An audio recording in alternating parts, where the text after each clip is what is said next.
May tugon na si Miss Universe 2018 Catriona Gray kaugnay sa sinabi ng Malacanang na misinformed daw siya kaugnay sa issue ng pagpapababa ng age of social responsibility. Usap-usapan din ang sagot ni Queen Kat sa estado ng kanyang love life. Saksi si Athena Imperial. Break muna sa trabaho ang mga taga Quezon City Hall sa pagdating ni Miss Universe 2018 Catriona Gray. Kanya-kanyang kuha ng litrato at video ang mga tao sa ika-4 na Pinay Miss U. Pinangunahan ni Quezon City Mayor Herbert Bautista ang pagkilala sa Pinay Beauty Queen. Tuwan-tuwa kami dahil nagbigay ka ng papuri at proud kami na ikaw ang nanalo at magre-represent sa Pilipinas. It has been such a warm welcome, especially lahat ng tao sa labas din. Thank you so much for making me feel very welcome, especially on my homecoming route. Bumisita rin kanina si Catriona sa House of Representatives kung saan isang sorpresa ang ipinisenta sa kanya. Ang House Resolution number 178. Binibigyang pugay rito ang kagandahan, outstanding brilliance at philanthropic advocacy na ipinamalas ni Catriona sa 2018 Miss Universe pageant.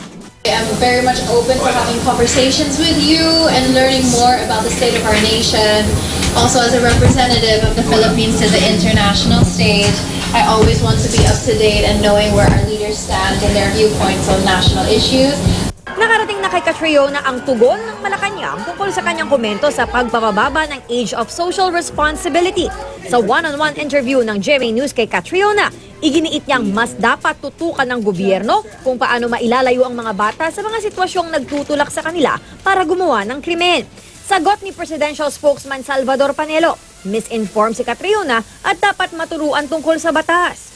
I would love to be able to talk to them firsthand and hear both sides or all sides of the issue so that I would gain a great deeper understanding also.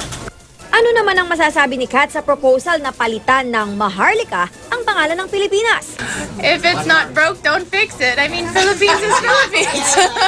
Ang relasyon nila ng nobyong si Clint Bondad, broken ba? Pag-amin ni Queen Kat sa isang online interview, wala raw siyang love life ngayon at nakafocus siya sa kanyang Miss Universe duties. Sinisikap naming makuha ang panig ni Clint kaugnay nito. Sa kanyang Instagram account, ang huling post ni Clint tungkol kay Catriona ay nung Miss Universe Coronation Night noong Disyembre.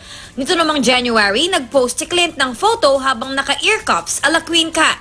Ako si Athena Imperial, ang inyong saksi.